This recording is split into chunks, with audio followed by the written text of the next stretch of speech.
Hello friends, welcome back to my YouTube channel. যারা university of গৌড়বঙ্গের আন্ডারে বিভিন্ন কলেজে ফার্স্ট সেমিস্টারে পড়ছো তাদের ইএনভিএস এক্সাম আজ ছিল, অর্থাৎ 25/2/2023 তারিখে তোমাদের ইএনভিএস এক্সাম দুটো হাফে ছিল, যার মধ্যে ফার্স্ট হাফের এক্সাম পেপারের সমস্ত কোয়েশ্চেন তোমাদের সাথে সলভ করে নিয়েছি। আশা করি তোমরা সেই ভিডিওটি দেখে নিয়েছো। এখন যারা সেকেন্ড হাফে এক্সাম দিলে, অর্থাৎ BA honours, BSc honours and general, BCom honours and general, BCA honours, এই সমস্ত সাবজেক্টের স্টুডেন্টরা সেকেন্ড হাফে এক্সাম দিয়েছো। এখন সেকেন্ড হাফের যে কোয়েশ্চেন পেপার এসেছিল সেই পেপারের সমস্ত কোয়েশ্চেনগুলো তোমাদের সামনে সলভ করে দেখাবো। তো চলো ভিডিওটি শুরু করছি, এবং শুরু করার আগে বলবো তোমরা অবশ্যই প্রতিটা কোয়েশ্চেন মিলিও এবং তোমার কত মার্কস ক্যারি করছে, তোমার কত মার্কস সঠিক হয়েছে অবশ্যই কমেন্টে জানিও।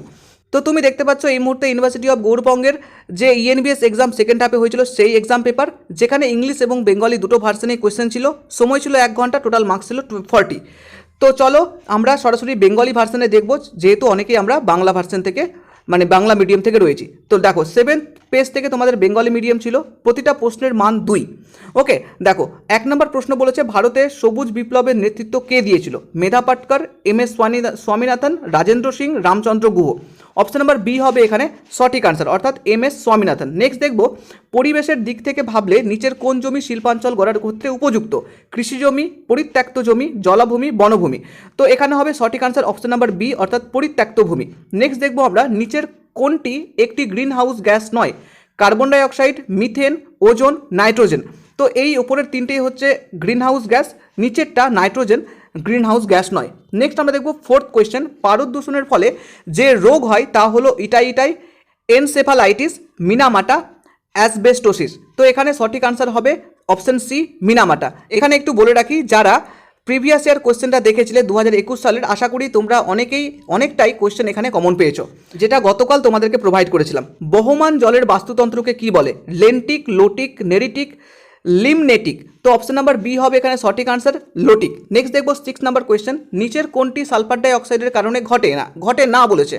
কাশি, শ্বাসকষ্ট, ষড়যন্ত্রের বিলাপ, অন্ধত্ব। এটাও কিন্তু কোয়েশ্চেন ছিল, তো আমি এখানে কিন্তু অন্ধত্ব রেখেছিলাম, এখনও আমি অন্ধত্ব রাখছি, কেননা চোখ জ্বালা করে সালফার ডাই অক্সাইডের ফলে, কিন্তু কেউ মানে অন্ধ হয়ে যায় না, তাই জন্য অন্ধত্ব রেখেছি। ওকে, অপশন নাম্বার ডি সঠিক আনসার। নেক্সট দেখবো 7th নিচের কোন দূষকটি পরিবেশের ক্ষেত্রে দ্রবীভূত করা খুব কঠিন? এটাও প্রশ্ন ছিল, ডিটিডি, প্লাস্টিক বাহ্য, পারমাণবিক বাহ্য, উপরে সবকটি। তো আমরা উপরে সবকটি কিন্তু আনসার রেখেছিলাম, এখনও রাখছি তাই। চলো নেক্সট দেখবো আমরা নিচের কোনটি পেপার ব্লিচিংয়ে ব্যবহৃত হয়? Chlorine, sulphur die oxide, hydrogen peroxide, carbon die oxide. তো এক্ষেত্রে ক্লোরিন আমি রেখেছি, অপশন নাম্বার এ সঠিক আনসার। কিন্তু অনেক সময় ক্লোরিন Cl2H2 দেখতে পাবে, তো আপাতত আমি এ রাখছি। যদি তোমাদের কোনো মতামত থাকে তাহলে অবশ্যই কমেন্টে জানাবে। নেক্সট হচ্ছে 9 নাম্বার, বননিধন সাধারণত কি কমিয়ে দেয়? ভূমিক্ষয়, বৃষ্টিপাত, খরা, বৃষ্ণোষ্ণায়ন। তো অপশন নাম্বার বি হবে এখানে সঠিক আনসার, অর্থাৎ বৃষ্টিপাত কমিয়ে দেয়। নেক্সট দেখবো 10 নম্বরে, নিচের কোনটি জল দূষণ ঘটায়? জেট বিমান, আগাছানাশক, ধোঁয়া, জীবাশ্ম জ্বালানির দহন। তো সব কিছু এই ওপরের এ নাম্বার, সি এবং ডি সব কিছু বায়ু দূষণ ঘটায়, অপশন নাম্বার বি জল দূষণ ঘটায়। নেক্সট দেখবো আমরা 11, ভূমি দূষণের ফলে কমে যেতে পারে মাটির উর্বরতা, অর্থাৎ ভূমির উর্বরতা, উদ্ভিদের গুণ, ভূগর্ভস্থ জলের বিশুদ্ধতা, সবগুলি।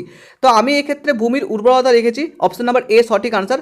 এক্ষেত্রে সবগুলোও হতে পারে, কেননা উদ্ভিদের গুণ, ভূগর্ভস্থ জলের বিশুদ্ধতা এটা কিন্তু ভূমির দূষণের ফলেও হতে পারে।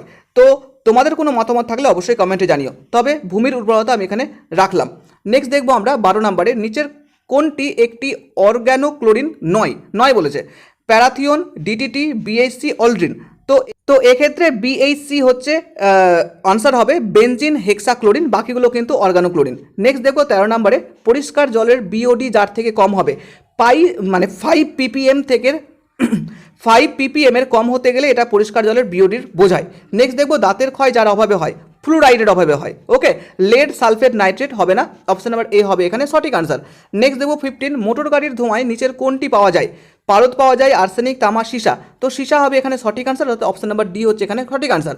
নেক্সট, প্রাকৃতিক আবাসস্থলের বাইরে জীব বৈচিত্র্য সংরক্ষণকে কি বলা হয়? যেহেতু আবাসস্থলের বাইরের কথা বলেছে তাই জন্য এক্স সিটু হবে, যদি ভেতরে হতো তাহলে কিন্তু ইন সিটু হতো, তাহলে অপশন নাম্বার এ হচ্ছে এখানে সঠিক আনসার।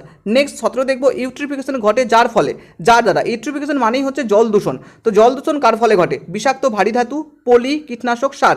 তো এক্ষেত্রে কীটনাশক, সার দুটোই অপশনের আনসার হতে পারে, তো আমি এখানে কীটনাশক রাখলাম, কেননা কীটনাশকের ফলে বেশি জল দূষণ ঘটে। আশা করি দুটোর মধ্যে যে কোনো একটা আনসার করলেই তোমাদের সঠিক আনসার হবে। নেক্সট আমরা 18 দেখব সবুজ রসায়ন যার হ্রাস ঘটায়, বিক্রিয়ক সমূহ, শক্তি খরচ, বজ্র উৎপাদন, এই সবগুলোরই হ্রাস কমায়, অর্থাৎ অপশন নাম্বার ডি হবে এখানে সঠিক আনসার। কোয়েশ্চেন 19 দেখব জীব বৈচিত্র্যের 3টি প্রকারভেদ কী কী? তো এক্ষেত্রে অপশন নাম্বার বি হবে সঠিক আনসার, অর্থাৎ জেনেটিক বৈচিত্র্য, বাস্তুতন্ত্রের বৈচিত্র্য, প্রজাতির বৈচিত্র্য। এক্ষেত্রে কিন্তু আমরা বহুবার এই কোয়েশ্চেনগুলো আমরা পেয়েছি। নেক্সট 20 অর্থাৎ লাস্ট, বিশ্ব এইডস দিবস কবে পালিত হয়? 1 ডিসেম্বর বিশ্ব এইডস দিবস পালিত হয়। তো এই ছিল আজকের সেকেন্ড হাফের ইএনভিএস এক্সামের সমস্ত কোশ্চেনের অ্যানালাইসিস। আশা করি তোমরা প্রত্যেকে মিলিয়ে নিয়েছো। কত তোমাদের মার্কস ক্যারি করলে, কতটা তুমি পেরেছো অবশ্যই কমেন্টে জানিও। আশা করি প্রত্যেকের এক্সাম ভালো হয়েছে, প্রত্যেকের এক্সাম আরও ভালো হবে নেক্সট পরবর্তী এক্সামগুলো। তো প্রত্যেকের জন্য শুভকামনা রইলো, প্রত্যেকে অনেক অনেক শুভেচ্ছা রইলো। ভালো করে এক্সাম দাও, ভালো করে প্রিপারেশন নাও, এখনও সময় রয়েছে তোমাদের বেশ কিছুদিন পরীক্ষার জন্য। তো প্রিপারেশন নিয়ে পরবর্তী এক্সামের জন্য প্রিপেয়ার হও। তো চলো দেখা হচ্ছে নেক্সট ভিডিওতে। প্রত্যেকে ভালো থেকো, সুস্থ থেকো, ধন্যবাদ।